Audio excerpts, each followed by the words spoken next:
Good morning.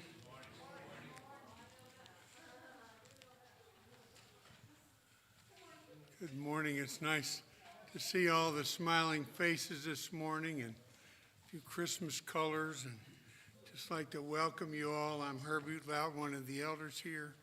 And on behalf of our pastor, Jim Mitchell, and our session, we welcome those who are here and those who are participating online. I'd like to make a few announcements to start with. First of all, in case any of you can smell food back there, we are going to be having a Christmas fellowship lunch following worship, and you're all welcome to join with us. We will be having a Christmas Eve service here at the church at 5:30 p.m. on Christmas Eve. And then Christmas morning, we'll have our lessons and carols service at 11 o'clock following Sunday school. There will be Sunday school on Christmas Day. And then the men's Isaiah Bible study, which is to me the gospel of the Old Testament, will be meeting on Monday, December 26th at 7 o'clock at the church. If you would take a few moments to prepare your hearts for worship, and there's a verse from Matthew 1:23 in your bulletin.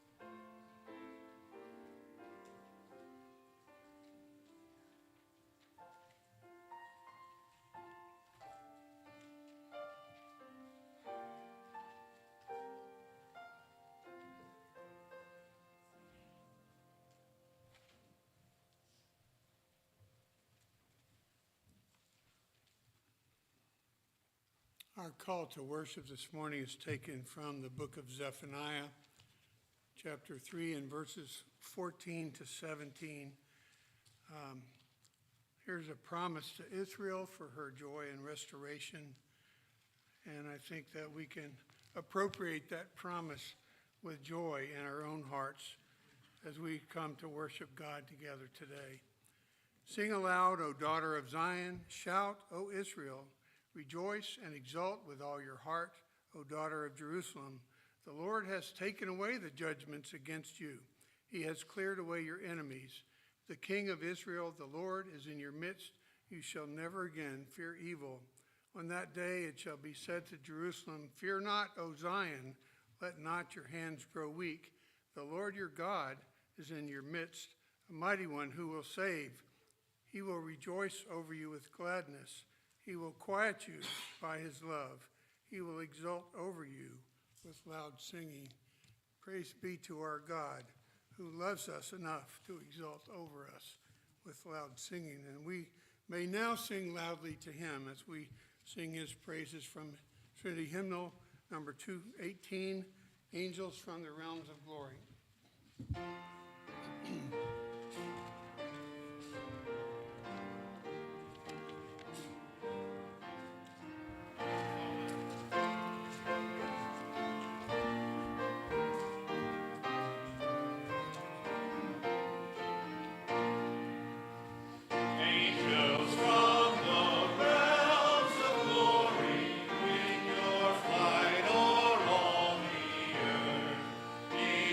Sang creation's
Let us pray.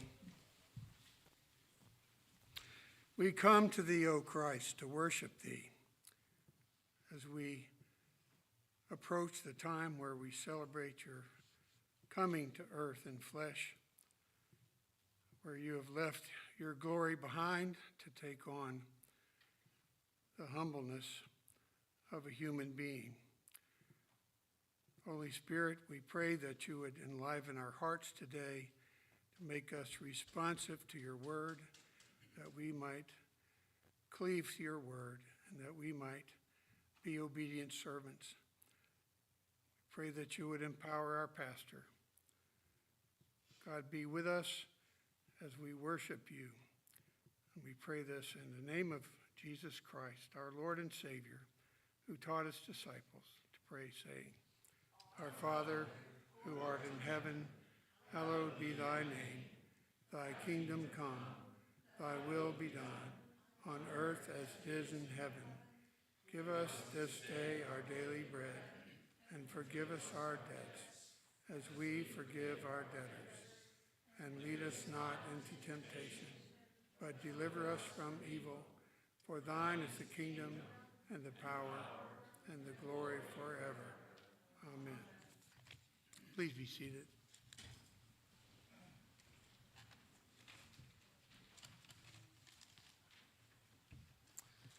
As we come before a holy God as sinners, it is appropriate for us to confess our sins to our holy God. And our confession of sin is written in your bulletin, and let's read it together. To enrich me will not diminish your fullness. All your loving kindness is in your Son. I bring him to you in the arms of faith. I urge his saving name as the one who died for me. I plead his blood to pay for my debts of wrong. Accept his worthiness for my unworthiness, his sinlessness for my transgression, his purity for my uncleanness, his sincerity for my guile, his truth for my deceits, his meekness for my pride, his constancy for my backslidings, his love for my enmity, his fullness for my emptiness, his faithfulness for my treachery, his obedience for my lawlessness, his glory for my shame, his devotedness for my waywardness, his holy life for my unchaste ways, his righteousness for my dead works, his death for my life. In Christ's holy name, amen. Our sin is the bad news. The good news of the gospel of Jesus Christ is that he has given his life to pay the price for our sins. And if we confess our sins, he is faithful and just to forgive us our sins and cleanse us from all unrighteousness. The assurance of pardon is taken from Hebrews 10, verses 11 to 14. And every priest stands daily at his service, offering repeatedly the same sacrifices, which can never take away sins. But when Christ had offered for all time a single sacrifice for sins, he sat down at the right hand of God, waiting from that time until his enemies should be made a footstool for his feet. For by a single offering he has perfected for all time those who are being sanctified. Praise God. If you'd stand and let's read our confession of faith together. It's taken from the Westminster Confession of Faith, chapter 8, section 6.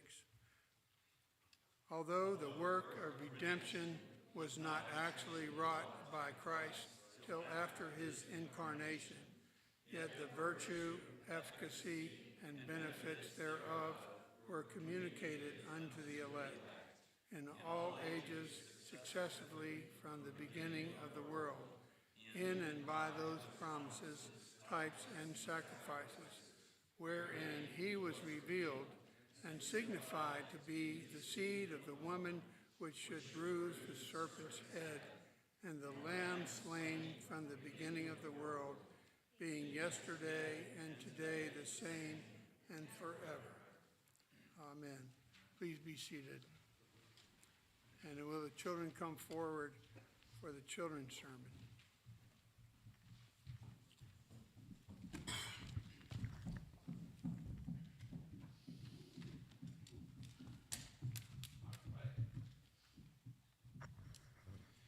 We got everybody. Oh, okay. You're going to make me do the swivel head thing here, huh? Okay.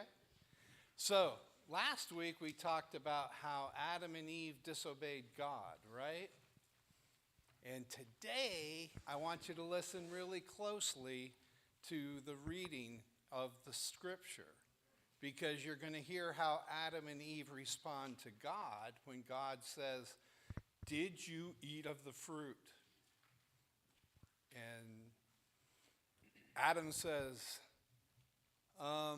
the woman that you gave to be with me, she gave it to me and I ate it. And then Eve says, the serpent, he deceived me and I ate it. You know what?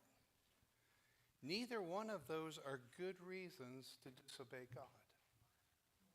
It's one of those where we like to make excuses. We like to say that something caused us to do something, but do you know what? It comes down to one thing. We chose to do something that God doesn't like. But do you know what? God loves us enough to forgive us of that. But I want you to listen further in the scripture, because there are things that God says are going to happen because they disobeyed him. So just because God forgives us doesn't mean that he doesn't tell us that there's going to be things that happen to us that we may not like because we did wrong. Because God doesn't like sin. But he does forgive us. Let's pray. Dear Heavenly Father, we thank you that even though we disobey your word, that you love us enough to forgive us because of what Christ did for us.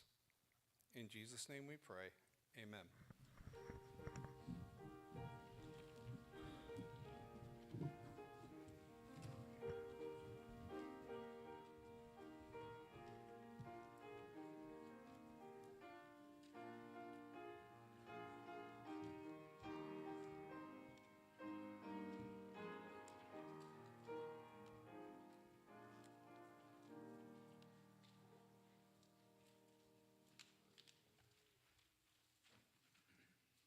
Thank you, Joel.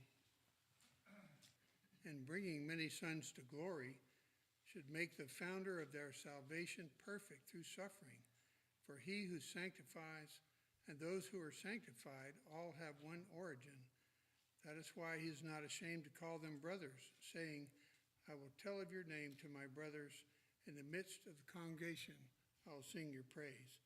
And again, I will put my trust in him. And again, behold, I and the children God has given me.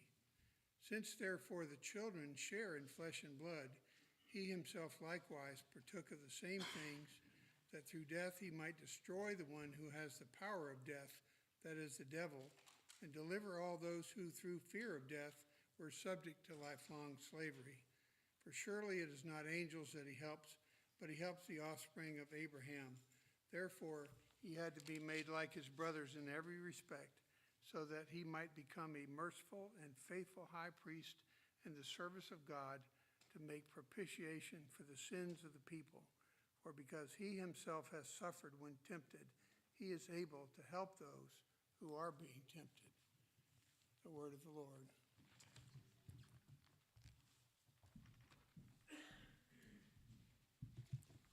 Let us go before our Lord once again in prayer. O Father, Son, and Holy Spirit, how excellent is your name in all of the earth which you have made by the word of your power. You are the great I am, the one who always has been, who is, and who is to come, as the angels proclaim forever your excellencies in heaven. so lift our tongues to proclaim your greatness, your many perfections here on earth. We thank you that we are able to call you Father, that you have given us the Holy Spirit, that, Lord Jesus, you are present where two or three are gathered in your name. Bless your people. Shepherd your flock, Lord. Guide us and direct us by your word. May it be a light to our path, a lamp to our feet. Your law is perfect. It gives us clear vision to see. And Lord, it helps us to see the darkness of our own hearts, our sin. Give us repentance. Give us a true purposing and turning away of our sin. And then give us the fruit of that repentance, to walk in the good works you have foreordained that we would walk in for the sake of your glory, out of thanksgiving for all that you've done for us by securing our redemption in Christ.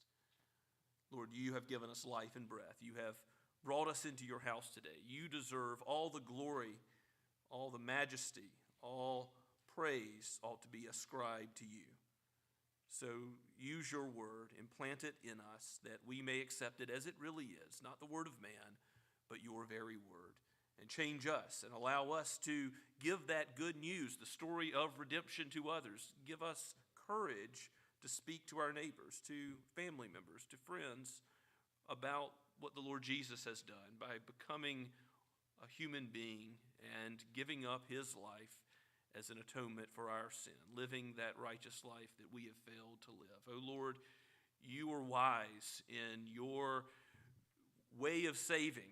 It boggles the imagination to think of what you have done, giving up all the prerogatives of heaven, but coming down and being born in a humble estate and living through much suffering in this life, even dying a cursed death on the cross for us.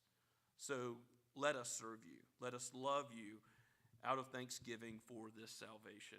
Father, we thank you that you have given us teachers, that you have brought along the parents of children and youth to this place. Lord, let your word indwell them and teach them in the way that they should go, that when they are older, they will not depart from it. Father, we thank you that you have also given many gifts generously to this church. And we pray that you would assist us in the use of those gifts by your Spirit for your glory. Give us wisdom as we meet together to consider matters of the budget, that your kingdom purposes would go forward here and around the world. We also ask for wisdom in the selecting of leaders, for elders and deacons, and other positions and roles in the church that are necessary in our upcoming congregational meeting. Father, we pray for these things and ask that you would abide with your flock, for those among us who are hurting, for those who are mourning the loss of loved ones. Give comfort. Give the peace that passes understanding in the gospel. Lord, for those who are kept up with anxious thoughts, with worries at night, who are stressed, Father, give peace and comfort. For you brought comfort in the Lord Jesus Christ by sending him to pay for our sin. And nothing can separate us from his love. What good news that is. And so we cast our burdens upon you, knowing that you care for us. Lord, bless those who have difficult decisions to make in the days ahead. Give them wisdom and guidance by the principles of your word. Father, we ask that you would give us wisdom even as we as a church seek to reach our neighbors. Help us to prioritize what things that we pour our energy into. Lord, give us a culture of discipleship so that we would not only be bringing new believers to you, that you would be converting the soul, but that you would be sanctifying your flock, that you would be making disciples that one day would have that work finished and no sin, no more. We look forward to that great day where we will be with you and behold the light of your presence, and we will be personally made like Christ, perfect and lacking no good thing. We look forward to that day, and as pilgrims going to a better land, ask for your abiding care now. Even as your gospel goes forth in this city, bless those who proclaim it and those who hear. Bless those to the ends of the earth. We think about those missionaries on the field throughout Bridge Europe, We pray for the hospital in Sahiwal, Pakistan, and the ministry of Lee Shelnut in Rwanda. And Father, we pray that you would aid the Goodman's transition to Kampala in Uganda. Father, we ask all of these things knowing that you do the work of building your church. And that, Lord Jesus, you are the great King and head of it. So as King of kings and Lord of lords, but most of all, those who have called us into communion with yourself as our King, we ask, Lord, that you would lead your people. You have kept the covenant for us. You are our covenant keeper. And so we look to you in all things, not the strength of our own flesh, but you who have made us and redeemed us, you who are the strength in our weakness. We pray all these things in the holy name of Christ. Amen. As we continue to worship this morning, let us stand and sing once again from the Trinity hymnal, number 213, What Child Is This?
Let us pray. O Lord Jesus, you are the great King and the Judge, and yet you humbled yourself and came not to be served, but to serve, and to give your life as a ransom for many. So bless your people, abide with your flock, and use our very lives as a living sacrifice to you. Bless what we give in these tithes and offerings, that your gospel may go forward with deeds of love and mercy to the ends of the earth. And here in Summerville, may your name be known and proclaimed, and may you draw all your sheep to yourself. For your name's sake, we ask it. In the name of Christ, amen.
Please be seated and take your copy of God's Word and turn with me to the book of Genesis. We are in the book of beginnings, and this morning come upon a very important passage. As just last Lord's Day, we've seen the tragedy of all tragedies, mankind's plunge into sin. Our first father Adam acting on our behalf, choosing that which God forbid. And now all of his posterity being born with a corrupt nature in our heart and our intellect and our will as a result. Now we get to see how God will come upon on the scene and in verse 8 and following in chapter 3 deal with Adam and Eve. Will he blow the universe apart and end the cosmos now? Or will there be mercy? Will there be grace even in the curse and its being pronounced upon humanity and the universe? Let's hear God's word, again penned by Moses and breathed out by the Holy Spirit. For each of us today, this is God's word. And they, that is Adam and his wife, and they heard the sound of the Lord God walking in the garden in the cool of the day, and the man and his wife hid themselves from the presence of the Lord God among the trees of the garden. But the Lord God called to the man and said to him, "Where are you?" And he said, "I heard the sound of you in the garden, and I was afraid, because I was naked and I hid myself." He said, "Who told you that you were naked? Have you eaten of the tree of which I have commanded you not to eat?" The man said, "The woman whom you gave to be with me, she gave me fruit of the tree, and I ate." The Lord God said to the woman, "What is this thing you have done?" The woman said, "The serpent deceived me, and I ate." The Lord God said to the serpent, "Because you have done this, cursed are you above all livestock and above all beasts of the field. On your belly you shall go, and dust you shall eat all the days of your life. I will put enmity between you and the woman, and between your offspring and her offspring. He shall bruise your head, and you shall bruise his heel." To the woman he said, "I will surely multiply your pain in childbearing, in which you shall bring forth children. Your desire shall be for your husband, and he shall rule over you." And to Adam he said, "Because you have listened to the voice of your wife, and have eaten of the tree of which I commanded you, you shall not eat of it. Cursed is the ground because of you. In pain you shall eat of it all the days of your life. Thorns and thistles it shall bring forth for you, and you shall eat the plants of the field. By the sweat of your face you shall eat bread, till you return to the ground. For out of it you were taken, for you are dust, and to dust you shall return." Let's pray and ask for God's help. O Lord, we are but dust. We are of Adam's race, and our hearts are desperately wicked. Who can know them? But you, O Lord, who has created them, and you who in your grace redeem even the most wicked soul, and you make it a child of heaven, so that we might call upon you as Father through the Lord Christ, so that you would give us your Spirit, so that we would be guided in our thinking and our speech and our actions. May it be so even now. May your word be powerfully used to expose our sin and to give us faith and repentance in the Lord Jesus, and to teach us the way of everlasting life to walk in it. For we pray this in Jesus' name. Amen. Why is this text so important, so necessary for believers? Well, it's been said that all of the Bible could be divided into creation, fall, and redemption. And guess how that plays out in Scripture? In the divisions of Genesis, chapters 1 and 2, we have creation. In the first part of chapter 3, we have the fall in verses 1 through 7. And from this moment on, in verses 8 to the end of the book of Revelation, we have redemption, the story of how God is going to not destroy the cosmos in a moment, not instantly give Adam and Eve the death they deserve for the wages of their sin, but how he's going to redeem through the seed of the woman, to crush the serpent and his seed, to ultimately have victory over Satan and all of his works and the kingdom of darkness, and bring in a people to the kingdom of his beloved Son, to bring in children of the light, even as he is in the light, to glorify and worship him. Adam and Eve do receive mercy in the curse as God pronounces it.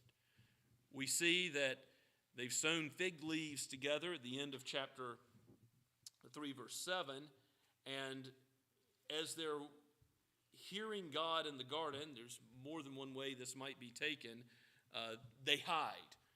Both Adam and his wife hide as if that's going to get them anywhere with the God who created the heavens and the earth, the God who you cannot flee from. Psalm 139 says, no matter how far up you go or how far down to the end of the universe, you cannot flee from his presence. And of course, God has some questions for them. They're not questions for information, but they're questions as the righteous judge.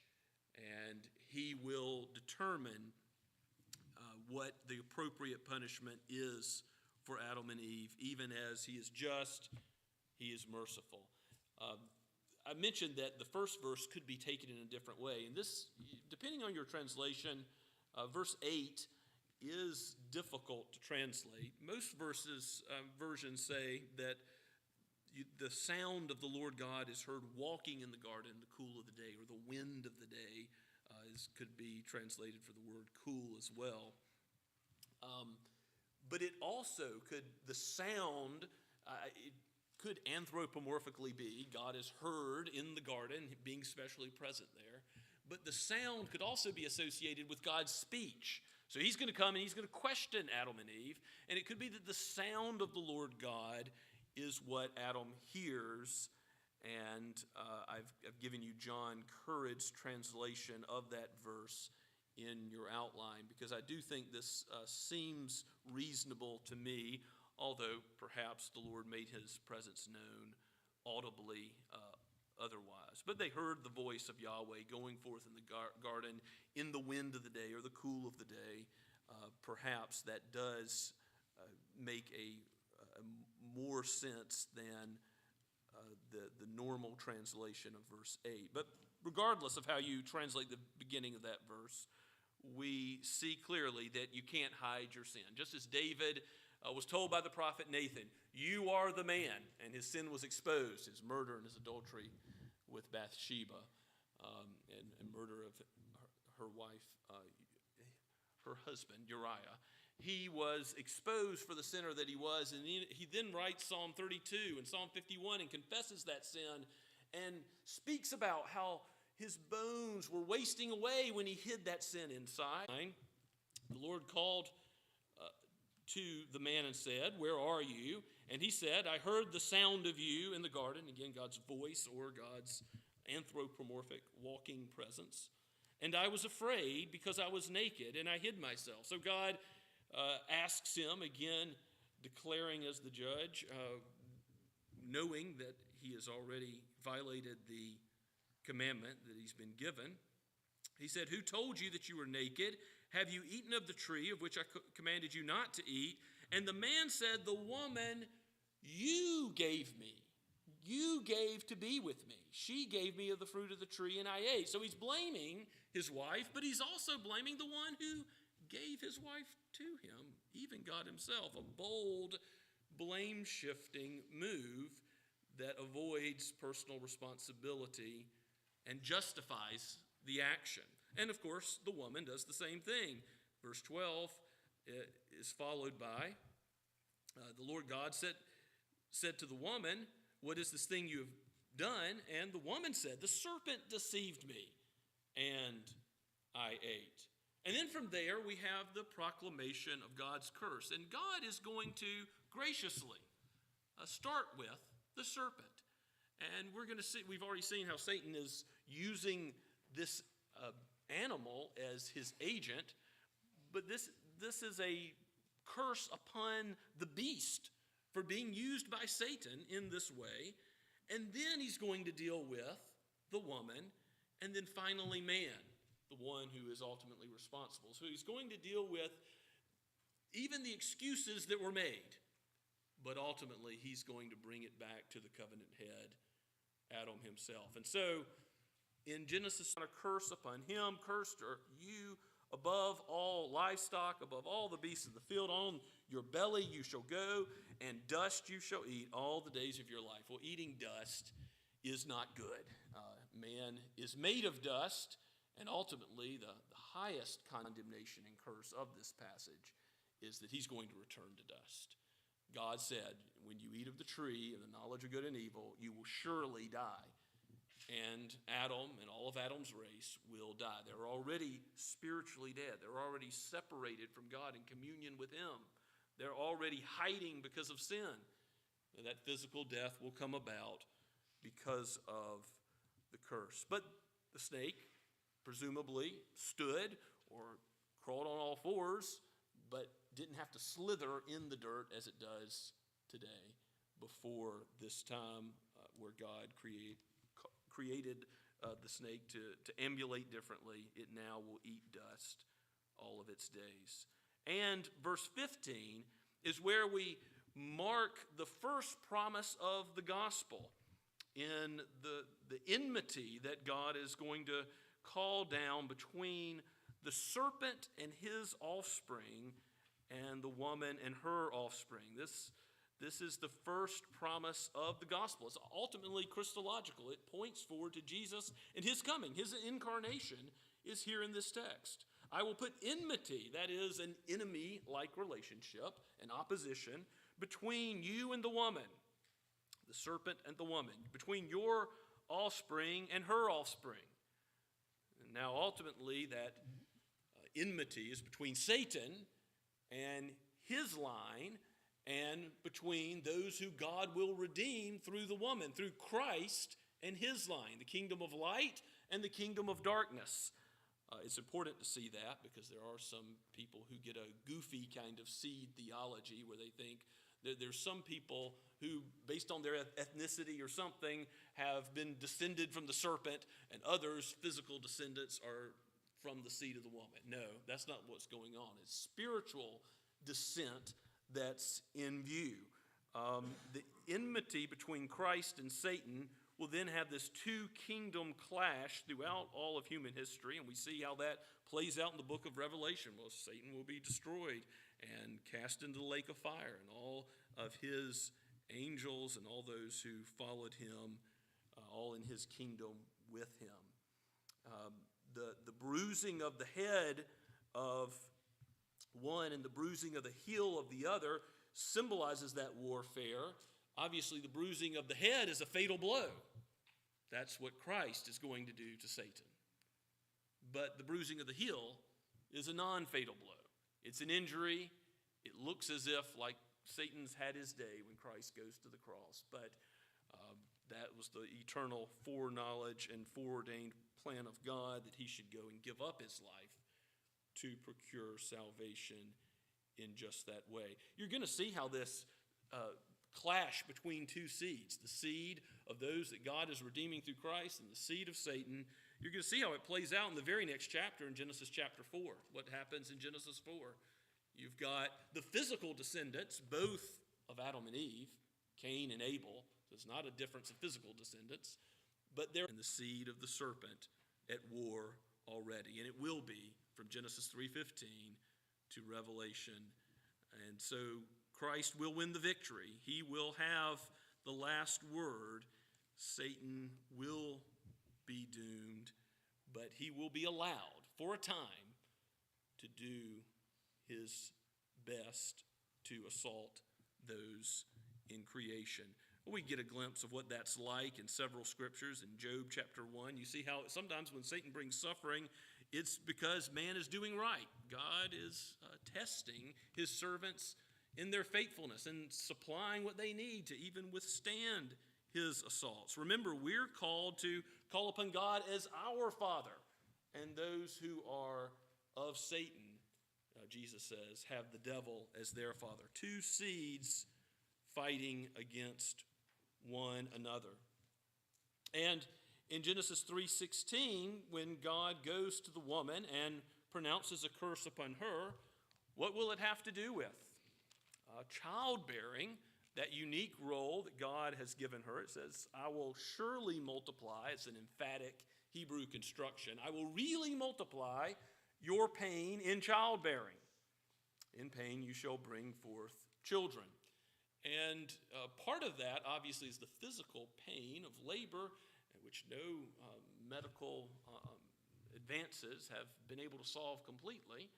And part of that also is that children will be born in sin. There will be a certain grief, pain, vexation that comes because every child will from their first moments be a sinner, like the first father, Adam, and his disobedience to God. And there's also something of the relationship between man and woman in marriage, which God created good. It's a creation ordinance we've already looked at. That authority structure was not the result of the fall, but something God had already put in place by creating Adam first and then Eve. The Apostle Paul refers to that in 1 Timothy. But here we have the distortion of that created order.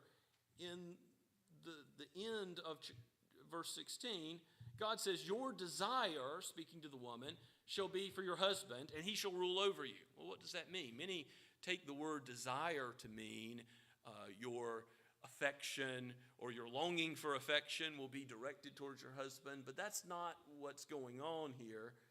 It's about domination, control.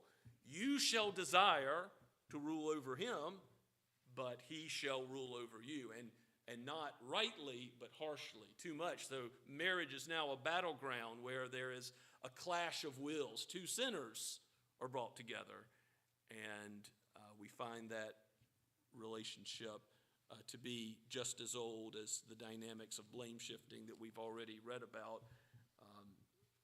This is what sin does to human relationships. If you look at chapter 4, verse 7, in the story of Cain and Abel, there's similar language about sin crouching at the door. At the end of the verse, it says, its desire, sin's desire is for you, but you must rule over it. The idea is either you rule over sin or it rules over you. It's either one way or the other, and that's what God is saying. There's going to be this battlefield in marriage as part of the curse to her. And finally, God gets to Adam. In verse 17, he says to Adam, because you have listened to the voice of your wife. Let's just stop there for a moment. Whose fault was it that Adam abdicated his position of leadership as the covenant head of humanity? Whose fault is it when men don't lead as they ought? Well, it's everyone's fault. It's man for abdicating. It's woman for seeking to control and dominate and take his place. It's that way in the church, in the family. Wherever there is abdication, it's ultimately at the feet of Adam. By putting him last, God is showing his covenant headship, and ultimately the human race is cursed, not because of Eve's disobedience, but because of Adam's. Because you have listened to the voice of your wife and have eaten of the tree of which I commanded you, you shall not eat of it. Remember, only Adam was around when that command was given in Genesis chapter 2, and he was responsible to teach it to his wife and see that they both obeyed as time went on. Cursed is the thistles, it shall bring forth, and you shall eat of the plants of the field. By the sweat of your face you shall eat bread.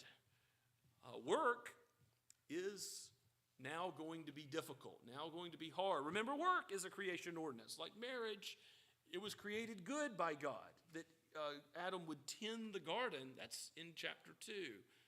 God had given Adam a task to go about, and there was nothing that would have prevented that task being done to God's glory, except now God graciously doesn't make work totally impossible, but it's going to be with sweat, with thorns and thistles. It's going to be difficult as Adam seeks to provide. That's where God's curse falls on him, and the difficulty of that, but also the promise. So as you think about God and his wisdom, don't think about the babe born in the manger, but also think about and prophesying. These were had to have animals, had to die. There had to be a sacrificial system. We later see in the law of Moses. There had to be death for the forgiveness of sins. That truth God is already bringing forward and presenting to Adam and Eve. Because they will die, they will return to dust. But in Christ, there is life, abundant life, eternal. May God grant us the clarity to see the wisdom of his gospel. Because even from before creation, he has purposed to redeem a people for himself. If you've not yet turned to Christ, if you've not yet confessed your sin and said, Lord, I don't blame someone else. I don't put the blame on other human beings. Modern psychology have you chalk things up to your environment, to your past. But take the blame on squarely and say, Lord, I am the sinner. I am the one who's rejected you and disobeyed you, but I repent and I trust in you, in your Son. His life for my life, as we confess this morning in our confession of sin. His in place of my wayward life. His blood shed. If you do that, nothing will separate you from his love. You then going to you with Christ in the arms of faith.